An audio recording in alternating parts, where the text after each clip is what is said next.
Hello student, good morning to all of you. Today we will study about calculation of number of spectral lines. आज जो है हम spectral line को calculation करना सीखेंगे कि जो हाइड्रोजन का स्पेक्ट्रम था बोर्स मॉडल में, उसमें जो ट्रांजिशन होते हैं तो उनमें जो स्पेक्ट्रल लाइन प्राप्त होती है वो उनको कैसे कैलकुलेट किया जाता है, इसके बारे में स्टडी करेंगे। देखिए, फर्स्ट है maximum number of spectral lines when electron comes from higher energy level यानी N2 to lower energy level यानी N1। इस प्रकार से अगर कोई इलेक्ट्रॉन जो है हायर एनर्जी लेवल से लोअर एनर्जी लेवल में जब आता है तो नंबर ऑफ स्पेक्ट्रल लाइन कितनी होगी, तो टोटल स्पेक्ट्रल लाइंस होगी N2 minus N1 dot N2 minus N1 plus 1/2। इस प्रकार से जो है इसको इस फॉर्मूले से हम जो number of spectral line calculate कर लेंगे। तो सेकंड है maximum number of spectral lines when electron comes from higher energy level N to ground state, यानी जब इलेक्ट्रॉन हाई एनर्जी लेवल से ग्राउंड स्टेट में आता है तो total number of spectral line कैसे कैलकुलेट करेंगे, तो total number of spectral lines is equal to n-1 into n/2। तो इस प्रकार से दो फॉर्मूले हैं, इनके बेसिस पर जो है हम number of spectral line calculate कर सकते हैं। देखिए, हमारे पास एक क्वेश्चन है, in hydrogen spectrum electron comes from 6 energy level to first energy level in multi steps, find maximum number of spectral lines. तो देखिए, यहाँ हमारा जो फॉर्मूला है maximum number of spectral lines is equal to n into n-1/2। तो 6 से first में आ रहा तो 6 इंटू 6 माइनस 1/2, तो ये लेस करेंगे तो फिफ्थ बचेगा, और 6 इंटू फिफ्थ 30 और बाई 2, तो 15 lines are observe in spectrum. ठीक है। क्वेश्चन नंबर नेक्स्ट है an electron comes from nth energy level to ground state and from 21 spectral lines, find orbit number. अब क्या है कि कोई इलेक्ट्रॉन जो है किसी nth एनर्जी लेवल से ग्राउंड स्टेट में आता है और टोटल स्पेक्ट्रल लाइन जो है 21 बनाता है, तो उसमें जो है हमें n का वैल्यू पूछा है कि ऑर्बिट नंबर कौन सा होता है। तो हमारा फॉर्मूला होता है maximum number of spectral line is equal to n into n-1/2। तो यहाँ पर maximum number of spectral lines कितनी 21 है, तो 21 इंटू n इंटू n-1/2, तो उसे इसको मल्टीप्लाई किया 42 और इसको इससे मल्टीप्लाई किया तो n² माइनस n। ठीक है। इसके बाद जो है हमने ये जो पूरा फॉर्मूला इसको इधर क्या नाम से शिफ्ट कर दिया। शिफ्ट करने के बाद क्या बनता है हमारा n² minus n minus 42 is equal to 0, और इसको जो है ब्रेक किया हमने तो n² minus 7n plus 6n minus 42 is equal to 0। अब जो है यहाँ से n कॉमन ले लिया तो n-7 plus n into n-7 is equal to 0।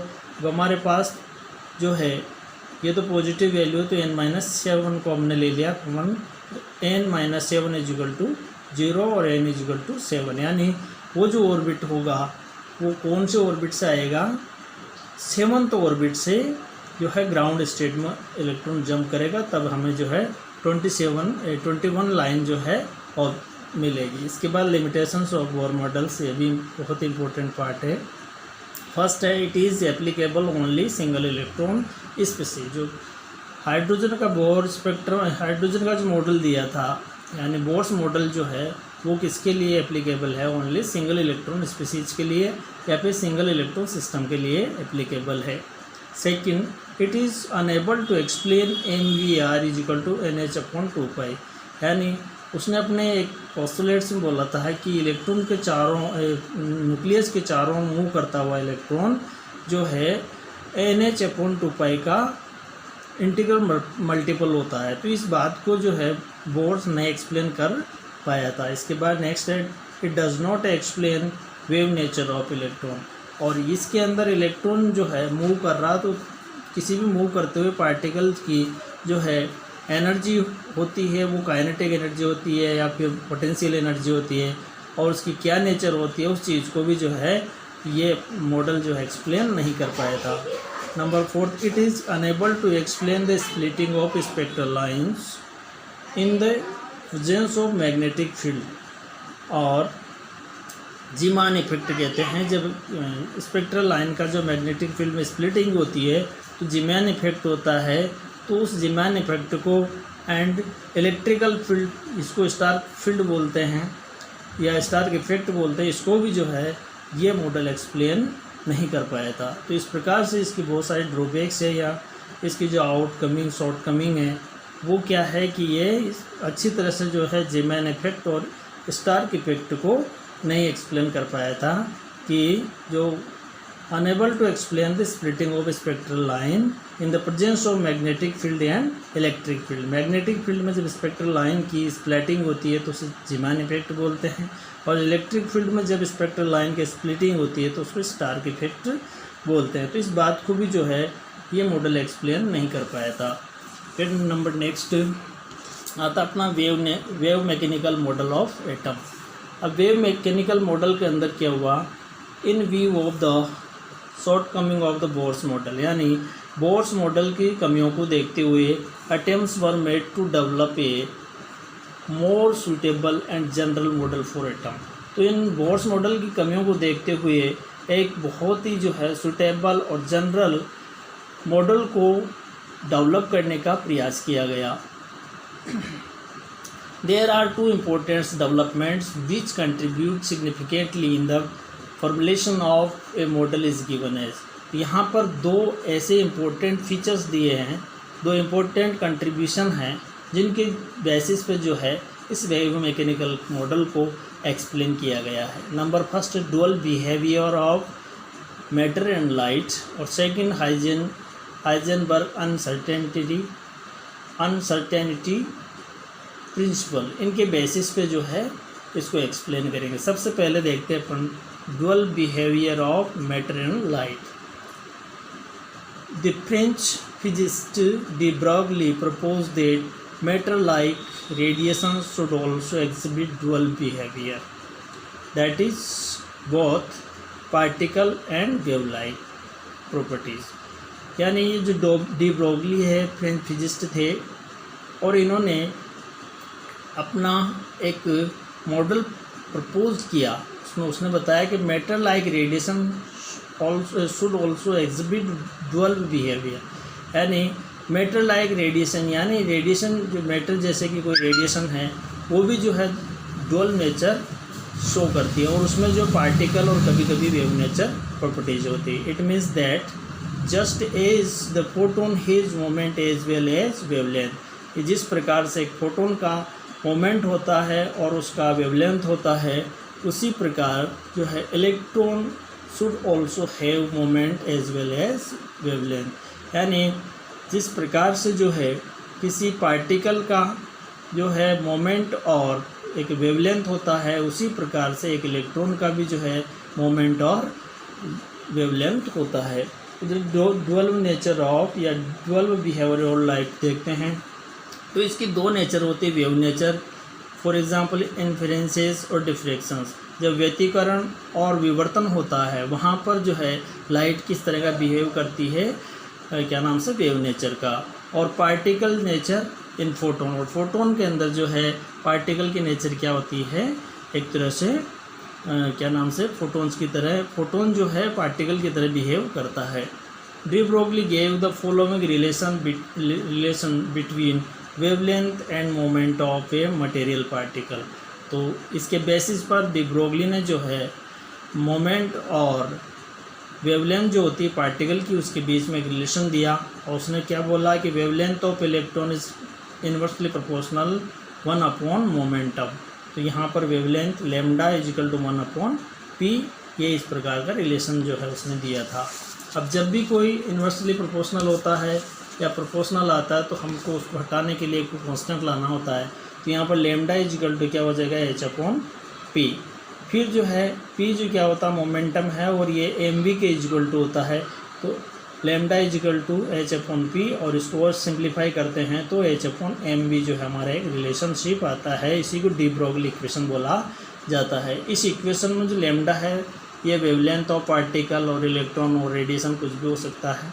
फिर प्लांक कांस्टेंट है, पी मोमेंटम ऑफ पार्टिकल्स है और मास ऑफ पार्टिकल्स है, एम जो है मास ऑफ पार्टिकल्स है और वी जो है वेलोसिटी ऑफ पार्टिकल्स है। इस प्रकार से वेरिएबल्स आए थे उनको हमने देखा था। जो ये इक्वेशन है de Broglie, this relation is only applicable to micro particles such as like electron, proton, atoms, ions and molecules but not applicable to macro particles like aeroplanes, cricket ball etcetera. तो ये जो application है, ये जो समीकरण आया हमारा D Broglie equation, ये equation only electron, proton, atoms, molecules, ion ऐसे जो माइक्रो पार्टिकल्स उन्हीं पे एप्लीकेबल होता है। ये बड़े जो पार्टिकल्स होते हैं उन पर एप्लीकेबल नहीं होता है। इसमें ये बताया कि जब मास ऑफ पार्टिकल्स इंक्रीज होगा तो उसकी वेवलेंथ डाउन होती है, वैसे ही वेलोसिटी ऑफ पार्टिकल्स इंक्रीज होगी तो उसका वेवलेंथ डाउन होगा। और मास और velocity of particles both are increases in simultaneously then the lambda also decreases. इस प्रकार से जो इसके ये जो है मेन फीचर्स थी। इसके बाद नेक्स्ट आते हैं case first, electron have kinetic energy. तो काइनेटिक एनर्जी को हम कैसे लिखते हैं, kinetic energy is equal to 1/2 mv²। अब जो ये इक्वेशन आया है इसमें जो है हम एम से दोनों तरफ इसको मल्टीप्लाई करते हैं, तो multiplying by M on both side. तो हमने इसको मल्टीप्लाई किया एम से, तो M dot K E is equal to 1/2 और स्मॉल ब्रैकेट पे डॉट एम से इसको मल्टीप्लाई करते हैं।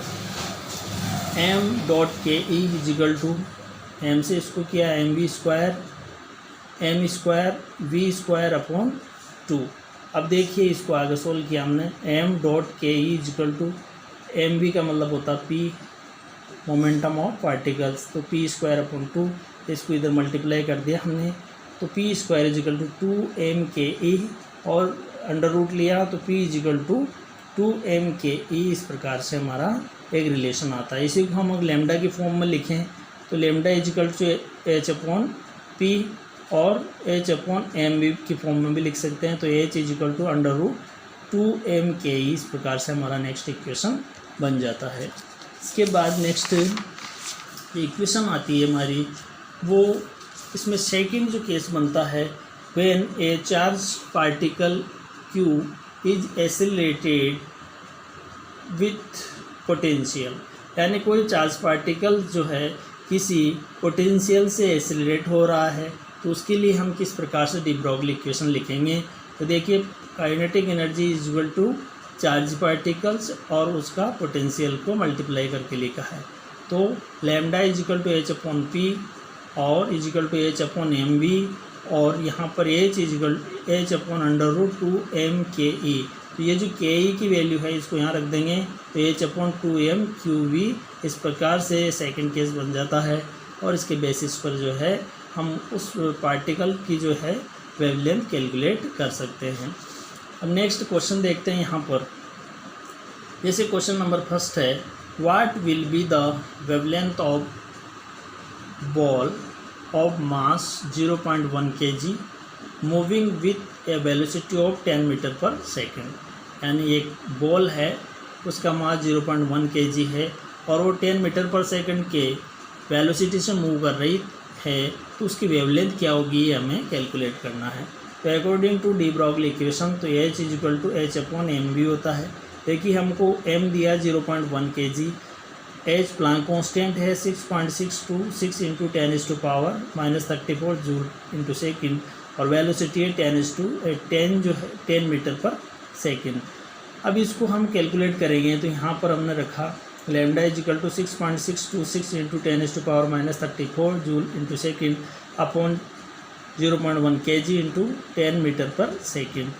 देखिए जूल जो होता है kg मीटर स्क्वायर और सेकेंड इनवर्स 2 होता है। तो इस प्रकार से जब यहाँ वैल्यू रखेंगे, देखिए ये जो इसको हटाएंगे हम तो ये ऊपर जाएगा, तो 10 से 10 कैंसिल हो जाएगा और इस सेकंड से इस सेकंड ये सेकंड कैंसिल हो जाएगा, kg से kg कैंसिल हो जाएगा, मीटर से 1 मीटर जाएगा तो मीटर बचेगा।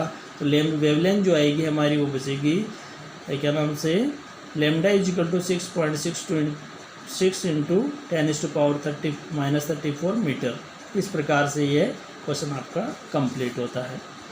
इसके बाद नेक्स्ट आता है question, the mass of an electron is 9.1 into 10⁻³ kilogram kg if its kinetic energy is 3.0 into 10⁻25 joule, calculate its wavelength. हमें क्या दिया है कि एक इलेक्ट्रॉन है, उसका मास दिया है और उसकी काइनेटिक एनर्जी दी है, उसके बेसिस पर जो है हमको जो है उसका वेवलेंथ फाइंड आउट करना है।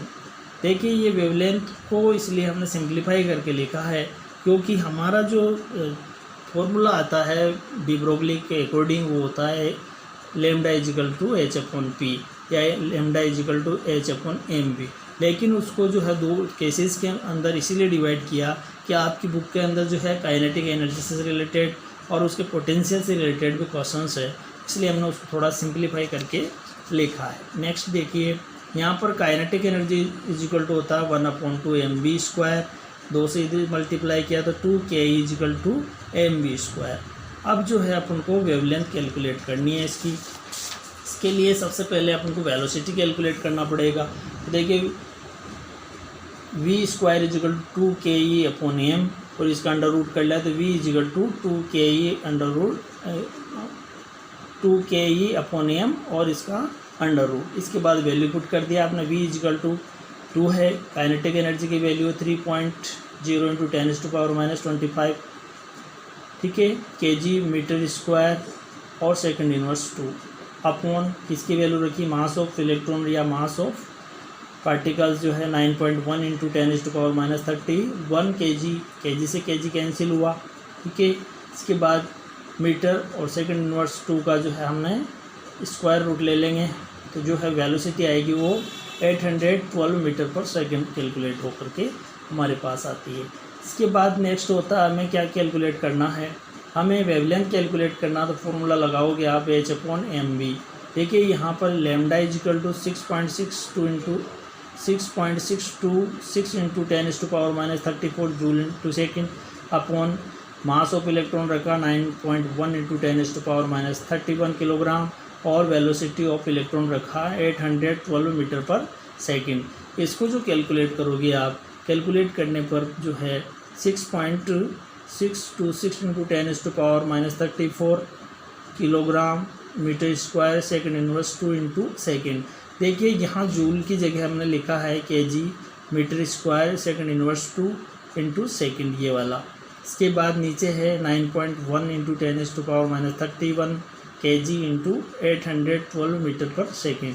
तो ये जो सेकंड इनवर्स ये भी जब ऊपर जाएगा तो ये पॉजिटिव हो जाएगा, तो ये स्क्वायर 2 होगा, ये इनवर्स 2 है तो ये इससे कैंसिल हो जाएगा। इसके बाद kg से kg कैंसिल हो गया और इस मीटर से भी 1 मीटर कैंसिल हो गया, तो हमारा जो वैल्यू बचता है lambda is equal to 6.626 into 10⁻34 m upon, इसको मल्टीप्लाई करोगे तो 7389.2 इंटू 10⁻31। इसको कैलकुलेट करोगे, इसे डिवाइड करेंगे, लैम्डा इजिकल टू 0.0008967 इंटू 10⁻3 जो है ये 1 2 3 4 5 6 7 डेसिमल है। डेसिमल इसके प्लेस में इन सबको हटाएंगे तो जो इन्वर्स में जाएगी तो ये इन्वर्स ऊपर 10⁻7 हो जाएगी और ये -3 है तो टोटल -10 हो जाती है। तो लैम्डा इजिकल टू जो है आपका हो जाएगा 8967 इंटू 10⁻10 मीटर। अब ये जो मीटर है इसको एंगस्ट्रॉम में चेंज कर सकते हैं हम, लैम्डा इजिकल टू 8967 एंगस्ट्रॉम, और यदि आप 1 से डिवाइड करेंगे 1/10 से तो लैम्डे का जो वैल्यू आएगा वो 896.7 नैनोमीटर। इस प्रकार से जो है ये बहुत ही इम्पोर्टेंट कैलकुलेशन है।